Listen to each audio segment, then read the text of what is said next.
Join us every week for coaching and Q&A. You'll learn how to get more listings signed and sold following the simple and fun easy listing method. Plus, find hidden gem tips and get motivated as you surround yourself with like-minded peers in this weekly mastermind. Let's jump in. John, are you there? Yes, I am. How's it going, buddy? Busy doing stupid things. How are you? Busy doing stupid things. Uh, Oh, can't there wait to find out. we go. Is that your house? Welcome to my mayhem. Hi, Terry. Hello.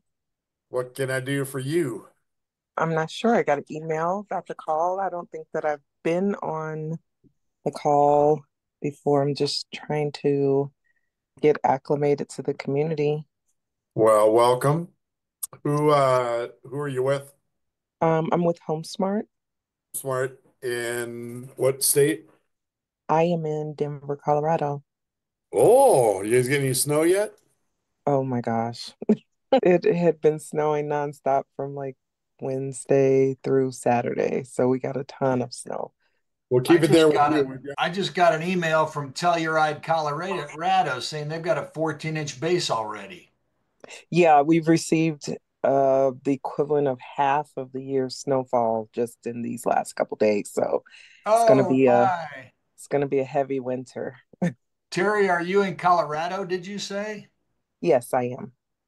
We were there last year. You need to head for one of those hot springs in the southern part of the state. Oh, that's my favorite thing. My I Glenwood Springs. love that. I I do it as love often those. as I can.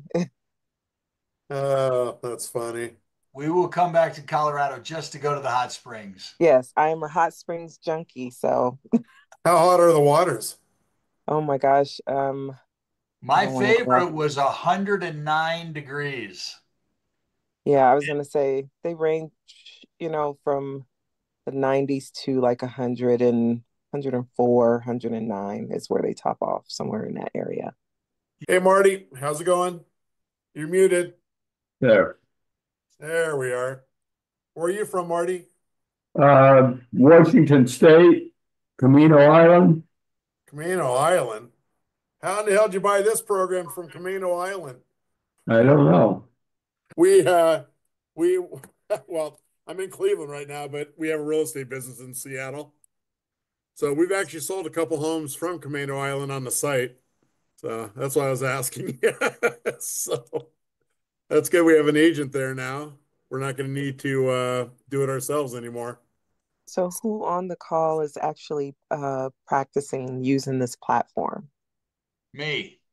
How long have you been? Yeah, let me get back on here. Here we go. Yeah, I have one property under contract that we're going to be selling on the Easy platform, and I have another opportunity that we would use to sell on Easy platform in Parma, Ohio. Okay. And how do you start like with your marketing of the platform, or are you So, starting with like if FISBO buyers or So starting as late as tomorrow, but hopefully today, everything will be on easyrealestateplatform.com. You guys will be getting notices along with new logins and yada yada yada on that. But we have put the real training onto that site where it talks to you about how to market it, how to get a listing appointment. Then after you get the listing point, what do you do on the listing presentation?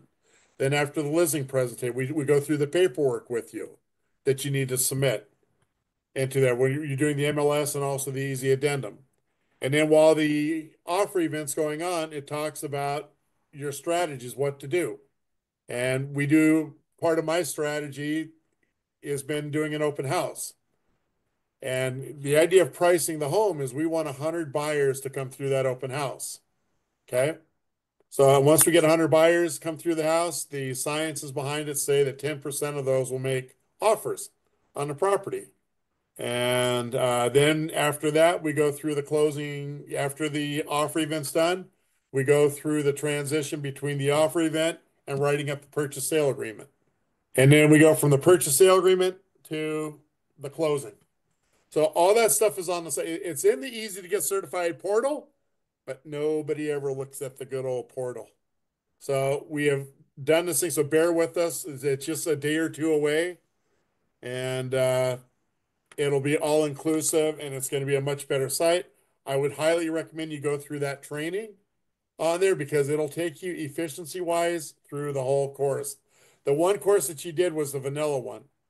And the reason why I call it that is I have a relationship with Deutsche Bank. When we get to a certain amount of agents, they're going to give me 35% of their foreclosures and allow me to Mhm. distribute them through our agents. Now, if anybody's done foreclosures, you know that you've always had to turn on the electricity, turn on the water, do your broker price opinions. You've had to maintain the yard, maintain the house. You were kind of responsible for the whole thing and the financial responsibility to keep it up and going. And with this program, because they're not paying the commission, because we use our buyer's premium, right? Since they're not going to pay the commission, they are going to do that themselves. They're going to take care of it for you. The only thing Hmm. our agents have to do is they have to send in a broker price opinion once a month if it doesn't sell. But I would imagine if you follow our processes and you follow how to and yada, yada, yada, I've done over 150 offer events. Every single one of them is sold. I average 20% over market value. So when I walk in with a CMA and give them the traditional market value, my homes are always coming up 20% higher than what that market value was. Okay. So Now for all that's, BPO, yeah, for the what? BPOs, do you have to get a certification to do Nope. BPO? No, it's CMA. Better Oh, okay. banks call them BPOs, but it's just a CMA, a glorified CMA. Just want to know the price of the home. That's all. What Okay. sell, what hasn't sold, why isn't ours sold? And they'll have a dialogue with our agents and do what they need to do to get them sold, clear out the inventory. So that being said, Marty, how long you been a member? Several months. Yeah. Yeah, I can't tell you exactly. I think it was August, maybe September. And then what brings you into this call? What brings me in? Yeah. I I mean, do don't you have know. any specific questions for me or No, no, I'm okay. just listening. Okay. And then just so you guys, John is an auctioneer in Cleveland, or well, I'm sorry, Ohio. Are you only licensed in Ohio, John, or are you licensed all over the place? My license is for the whole state of Ohio. I'm also licensed in Kentucky and in Illinois. And my Mm. goal is to get my license down in Florida. So Marty and Terry and Shondell, are we in auction? No. Very good. Marty, are we in auction? I don't know. Okay, we're not. Terry, do you know why we're not in auction? Um, if I remember correctly, we don't have to, the owner doesn't have to take the highest and best, and You got it, they have kiddo. choice. Seller has the right to accept, negotiate, or reject any offer made, right? So, because most people think we're an auction and we're not an auction. Okay, so all the training is geared around this house here. And when I'm actually talking to sellers, I'm actually coming to this property and I am actually showing them what happened through this property. So this was held back in 2021. Not by any means was it even close to my best offer event ever run. Because I've got one that made almost $300,000 over the starting price. But this one ended up making, but I come to here and we've already gone through the traditional. In this scenario here, the seller only wanted $400 traditional. So when we take the commissions and closing costs out, he was only going to net somewhere about 450. Does everybody get that? Okay. All right. So here we come and talk to him about this event that we did here. And so when I had 400 traditional and I listed it at 370 and had 100 people come to the open house.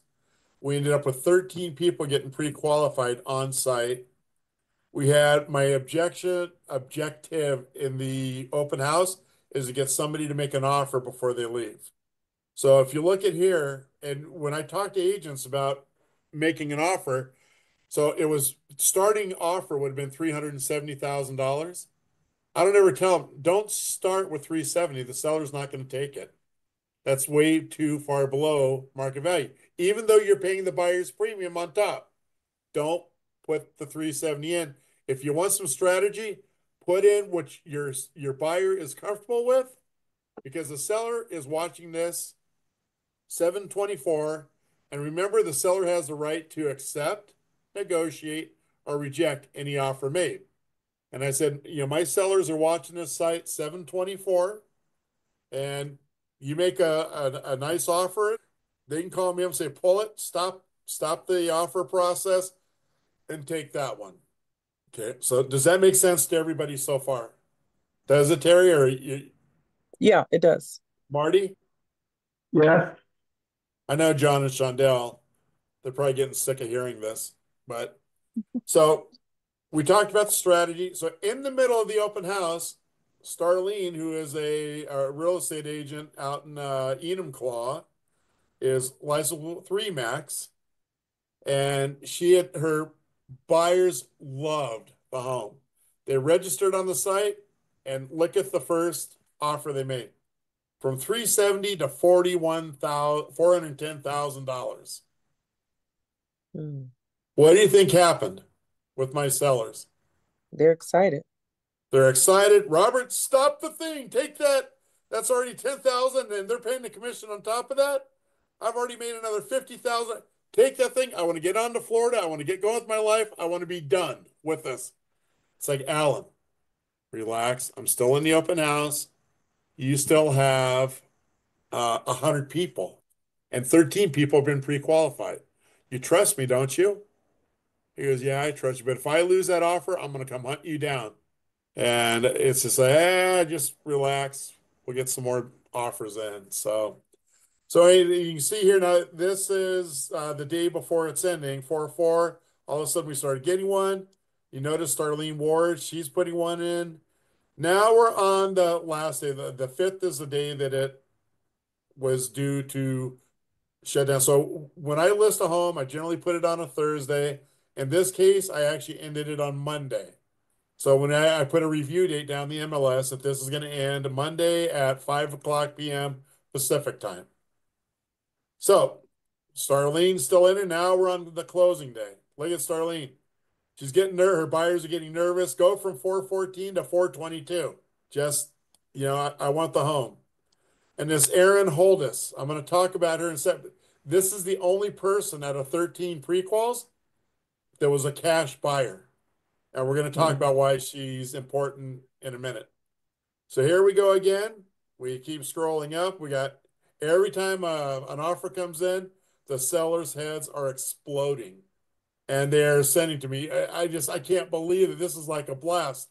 So what I tell my new agents, if you want to have some fun and you price a home right, go sit with your sellers the last 15, 20 minutes and watch what happens. So I am with the sellers now. So, and I had gotten there at 4:30, 30 minutes before, but you see this Erin Holdis again? She told her buyers, she goes, I'll tell you what, I am going to make an offer at 4:59 and 55 seconds.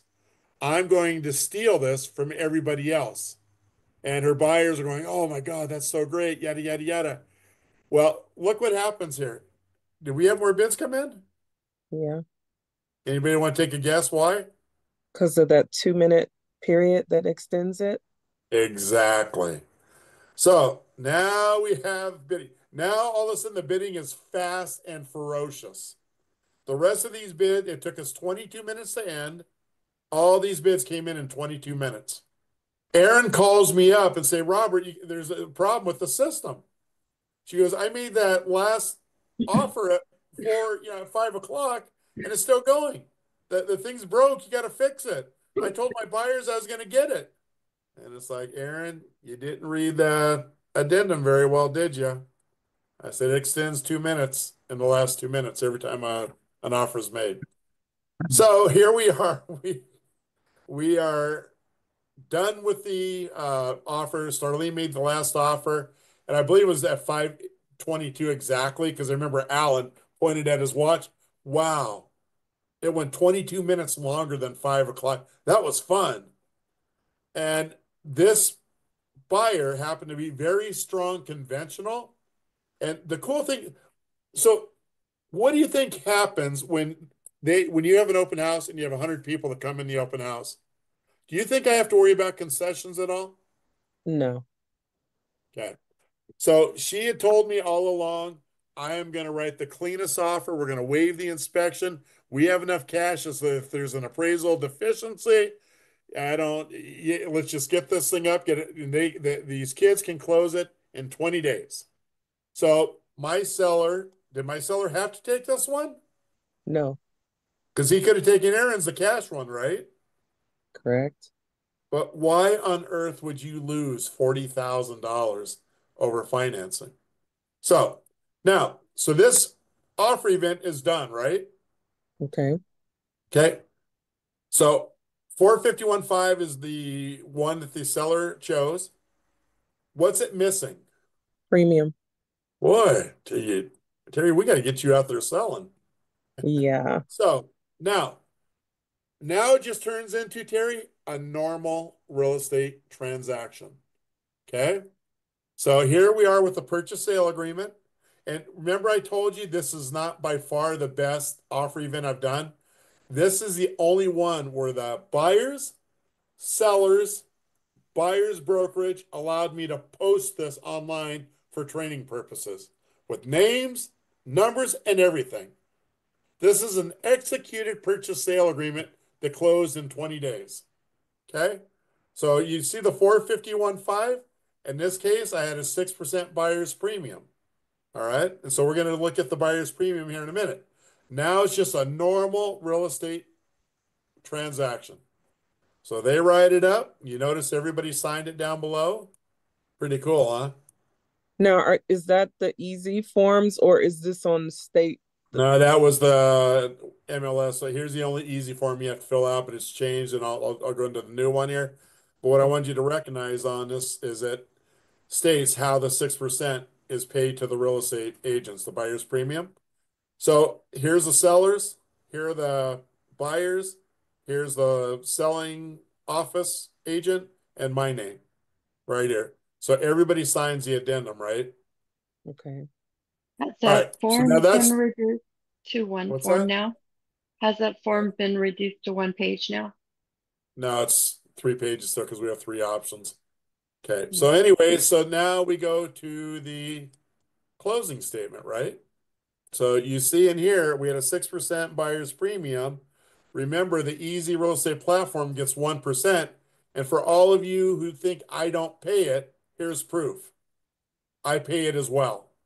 So we split the 2.5, and the 1% was covered. But that's on the HUD, the closing statement. Okay? Pretty cool stuff, huh? And we even have an MLS detail sheet. And the most important thing on that is, what do we put in the agent remarks? We are still pretty much using the agent remarks that we put down here. Okay, home sold as is, occupant call listing agent. The offer is made through Easy Real Estate Offer. See offer tips and instructions and supplements, or call Michelle and her team at the 800 number. So one of the places where everybody seems to fail at is they don't utilize the tools and put them into supplements. So are there any questions on, now it's just a normal, you send it to title and that's it. Are there any questions on that? Is it possible that we can have that example that you just showed us to provide to sellers to You can't demonstrate? provide it to them. You just put it on the computer and show it to them. Remember, it's private. Shondell, they're back in the back room. Okay. All you gotta do is get in the training port. It'll be at Easy Real Estate Platform. It'll all be in there next. But if you hit that, it's right there for you. This is my listing presentation, you guys. I use the real working transaction. And I am still using this one. Do you know why I use this one? Because it's the only one that would give me permission to use the contracts and everything. So I can go from A to Z on the closing, okay? I I'm mean, how glad do I, you're putting everything in one site. let's go on the seller. I'm going to go into the other side here. But, for advertising purpose, for, stuff to take out to your buyers. Does everybody know how to use Canva? Yes. All right. Basically, you open that up and it comes up. Now you just drag and drop, put your website in here and put your phone number in here, put pictures if you want, redo it if you want, but all this stuff is in here for you. It's all available for your use. So anyway, so these are the things that people didn't even know that was in there. Have you guys seen the prospecting pack? I mean, if anybody's interested in team building and all that stuff, this is a great marketing piece. We give scripts, voicemails. So anyway, for sale by owners, there's a phone script, couple of those, couple of letters, yellow letters, and all that stuff. So this is actually the new training course. So we are, like I say, we are taking you right through all the way through. So here is so this is taking your listing live. So these are the things that are available. There's a how-to for buyers and real estate agents to make an offer. So we print out flyers for the house and we print this on the back of it. Okay. And so they can walk out with it. I also have a card with a barcode on it that they can take home with them that'll point them in and take them right to how to make an offer on that specific house. So these are the things the agents aren't using, and for the life of me, I don't know why. Offer detail form. I don't use that. But basically, this is to try to find out where the buyers are that make the bids, our offers, where they are in really, do they need concessions? Because here's the deal. If we run this offer event right, I don't need any of this information. They're telling me how they're going to write it up because they know if there's 100 people in there and they want the home, they're going to give it their best shot. So, but agents do use this to just track buyers, what they need, but it always changes when there's 100 people in the home. And then this is what's in it for the real estate agent, the buyer's agent. All these things get posted in the supplements. And I'm going to go ahead and present so I can show you. Thank you for your interest in this easy real estate offer listing. We wanted to share a few quick notes and details about this listing and the easy bidding platform process. First, please be sure you've read the MLS sheet details and those agent remarks. This is an online bidding event. It's not an auction, but it is a 100% transparent opportunity for your buyer to be competitive in winning this home. Your buyer no longer has to lose to a highest and best scenario. They can see what it will take right now to win this property. Also, as shared in the listing, this property's list price is below market value, a starting price for the bidding event. All you have to do is fill out the easy and short term sheet, which will take you about 60 seconds. It's a highlight sheet of your buyer's offer terms, so you don't even have to complete or submit a fully drafted offer until your bid is accepted. In the MLS, you'll see that we're offering a full commission. How many times do you look at properties listed now where you're being offered much less? We value your representation for your buyer, so please pay attention to those agent remarks as well. Our goal is to create a win-win-win. Please also review the attached easy addendum that shares that the seller has the right to accept, reject, or counter a bid at any time, and it shares the buyer's premium detail. If you have any questions, please reach out to the listing agent here directly, and again, thank you for your interest in this easy listing and good luck. So I got a question for you guys. Do you think this would matter if it were in the MLS and your agents could look at this? You think it might take away questions that they have? Yeah. Yes. And it's in our back room for you to use. I mean, here's another version of it. This is the new addendum. You can see here we have 3 options. And again, in the new training course, all of this stuff is in it. Like I say, this is part of it with me yapping on top of it. But we go right through what option number 1, what does it do? So one of the things I'm going to do, instead of going through the different options with you, I want to start talking about a perception that's wrong. So most of the agents that come into the Easy Real Estate platform, they always think they have to use a 6% buyer's premium. That isn't true. It's completely up to you and your seller what you want the buyer's premium to be, first of all, okay? So you can see this one's 5%.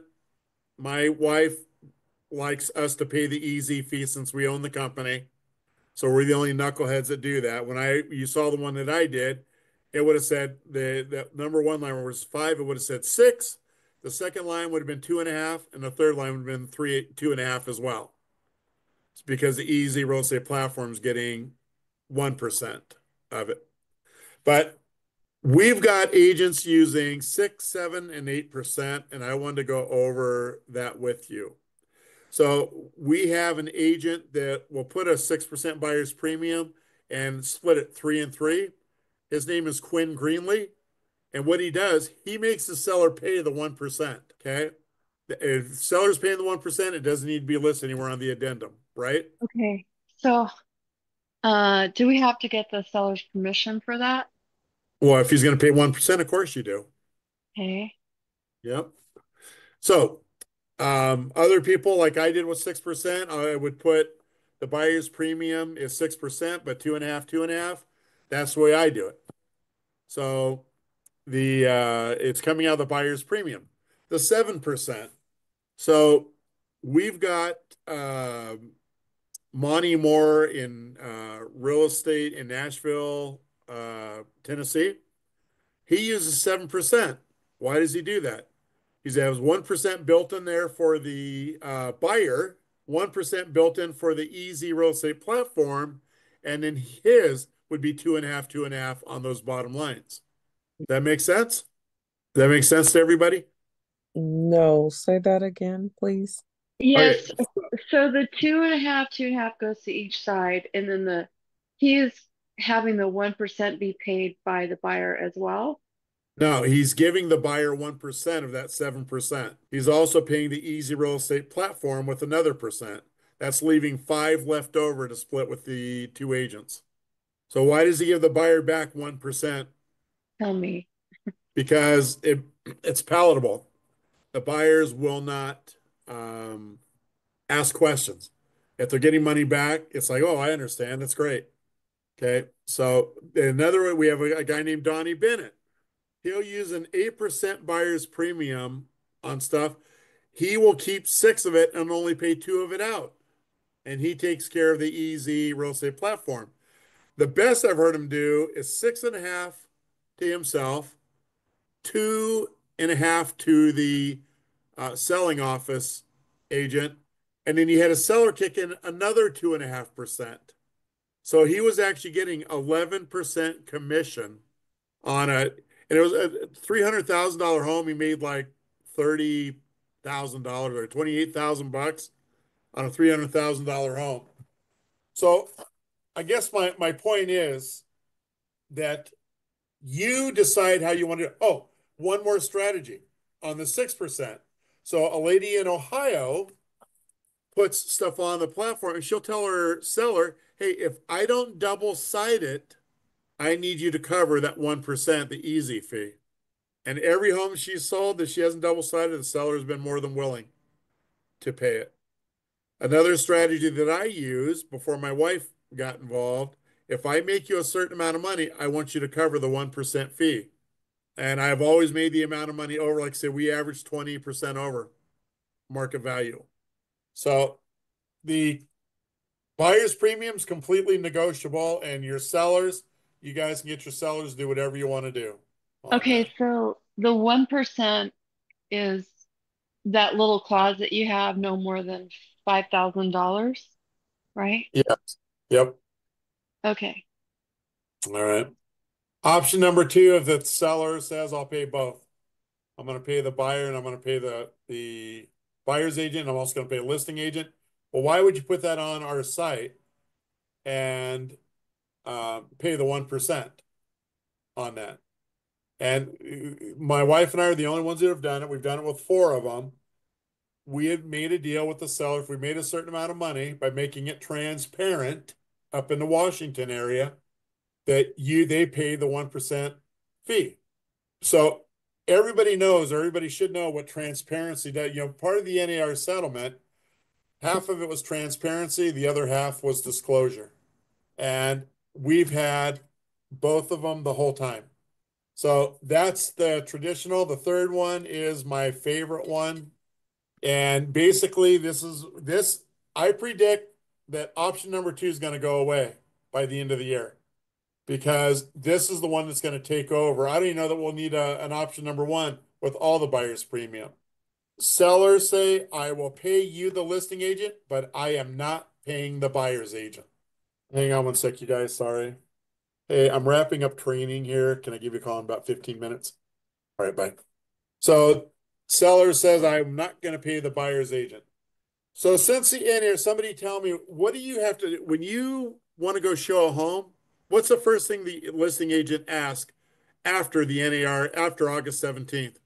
The first thing that the listing agent should ask you, do you have a buyer's brokerage agreement? And if they say no, in theory, they're not supposed to be able to show the home. If they say yes, my part of it is, well, how much is it? And yeah, I haven't heard anybody getting over 1.5%. Most of them are going to flat fees. Like I've seen 29.99 in probably 4 or 5 of them. The 1.5% on there is like I didn't believe them, but maybe the sellers had that kind of cash. I don't know, but it's going to go away eventually. And so here's the cool thing. So I'm going to tell you a quick story. I had a teacher. We went into contract August 19th, 2 days after the NAR stuff took effect. I had worked out my buyer's brokerage agreement with her. She's a school teacher. She's got a child, an older child, but school teachers don't make a lot of money in Seattle. But she had rented a home from us for 15 years, and she wanted to buy a home, and she knew us very well. That we always put our money where our mouth is, and she wanted to use us. First thing I asked her, I said, well, the NAR settlement went through. And she goes, well, I've heard about that. What is it? Well, I have to work out a deal for commissions. Instead of the seller paying it now, I need you to pay it. And you could have saw her mouth. She goes, I don't have any money to pay it. And I said, well, I normally get 3%, but what could you do? She thought about it overnight, and her daughter agreed to give her $900. So she called me up and said, we have $900. And we went ahead and said, yeah, that's fine. I mean, we don't care if you pay us at all. But so let's use my story in this case. So here I am, the buying agent. I'm going to play buyer's agent. I'm going to play listing agent. So bear with me, okay? So here I am, the buyer's agent. Hey, Mr. Clymer there. I'd like to go see your home in Dash Point. And so, oh, that's great. When you want to see it? Would you mind going to showing time and doing it? But by any chance, do you have your buyer's broker agreement? Yes, I do, Mr. Clymer. And so, well, how much is it? $900. What? How much? $900. I'm sorry, the phone's breaking up. I thought you said $900. And I said, well, yeah, that's all that my buyers can afford. And there's a whole long story for it, but do I really have to get humiliated like this to listen to you? And so as a listing agent, I said, well, I got a question for you. Now, your buyer only had $900 to pay an agent, which is probably true in most cases. I don't know buyers are going to be paying agents 3%, 2.5%, even 1.5%. And I think is everybody seen these new companies that are offering for $299, they'll write up the purchase sale agreement for them. That's what it's going to come down to. No representation. You just write your offer up for them. Great. So he goes, so here I am. So anyways, Mr. Client or Mr. Knucklehead buyer that negotiated $900, if I had a way for you to get your normal fee without your buyers having to come out with any cash out of pocket, would they be interested? And my buyer already told me, hey, if I can afford it, I'd pay you guys the 3%. So I would come back and say, well, yeah, in fact, we even talked about that. She'd be willing to pay me 2.5%, 3%. He goes, well, here's what I want you to go tell your buyer. This home on this platform has a way for her to pay your commission and build it into the price of the home. Is she in for whatever amount you two negotiate out? So in my case, I'd come back to him and say, yeah, my buyer, I don't want her to do 3%, but I want to do 2.5%. And so we write now 2.5 into there. I've signed it. My buyer has signed it, the listing agent signed it, the sellers have signed it. So now we have a full-fledged addendum, right? So now seller says he's going to pay the listing brokerage 3%. So that's already in there. And now we know the buyer's agent is going to get 2.5% using the buyer's premium. Everybody understand that? No? I can't see you guys. I understand, but I don't understand what happened with your conversation with the dash point agent So the from buyer's the agent 900 to now. You're can only do explaining 9. to him the platform is what you're saying. The buyer's agent now takes you got the buyer brokerage agreement. I'm going to go back and renegotiate with my buyers and ask them, is that still stand true that you'll pay me my 2.5 fee? If you didn't have to give them up with any money out of pocket, and we're going to build that price into the cost of the home. So let me go ahead and finish, Shondell, and then I think it'll answer your question. So now let's say that we made an offer of $500,000 and the seller accepted it, right? 500,000, everybody there? Uh-huh. Okay. So the seller has already agreed to pay me the 3% out of his own proceeds. That second line for the 2.5% now is going to get built into the cost of the home. So remember the last offer was $500,000 that the seller accepted. Now I'm going to write that purchase sale price, $512,500. And we're going to use that $12,500 to get paid. Yeah. Okay. Marty, you getting that? Does that make sense? Where are you lost? I don't know. Keep going. Well, you go through the new training series and you can just sit back and rewind it and go, all this stuff is in the new training series for you.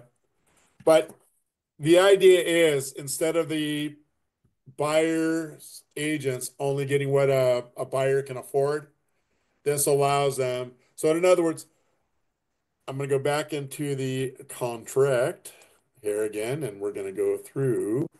So we would be writing a purchase agreement. So remember when we did all the buyer's premium in the one house in the training thing, it went to 451.5. And does anybody remember how much the purchase sale was written up for? $478,000, something, right? We added in that buyer's premium. So the negotiated amount, the 2%, 2.5%, is now being added to it's just it becomes a buyer's premium. And by the way, buyer's premium means commission. Nothing more, nothing less. All right. Now on the new platform, does it show the buyer? Like, does it give them kind of real time what their offer is so that they're not confused about? Oh yeah, no, fast and furious.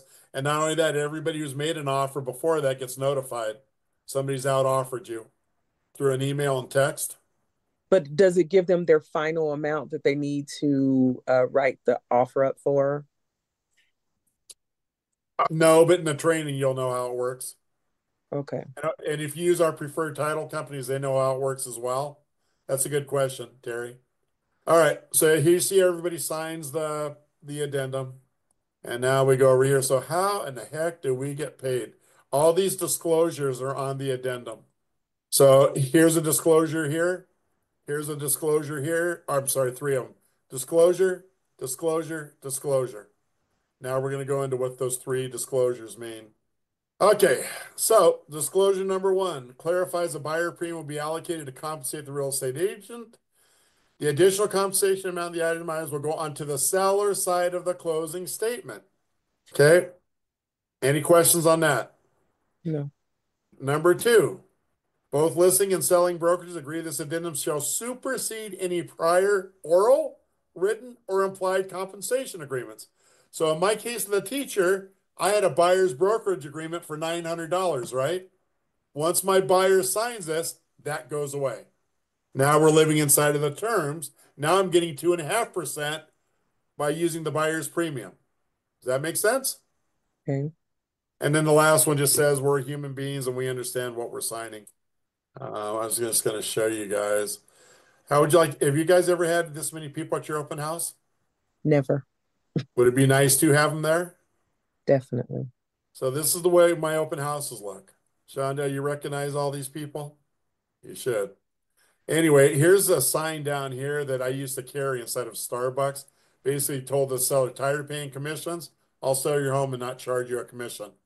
But registration table, then everybody goes into the house. If you're going to have 100 people, I recommend you have at least 4 agents spread out through the house, make sure things don't get stolen. As they exit, these are my lenders. I am pre-qualifying people and trying to get them to make an offer before they leave. Pretty cool, huh? So here are some more things here that CAT has for open houses.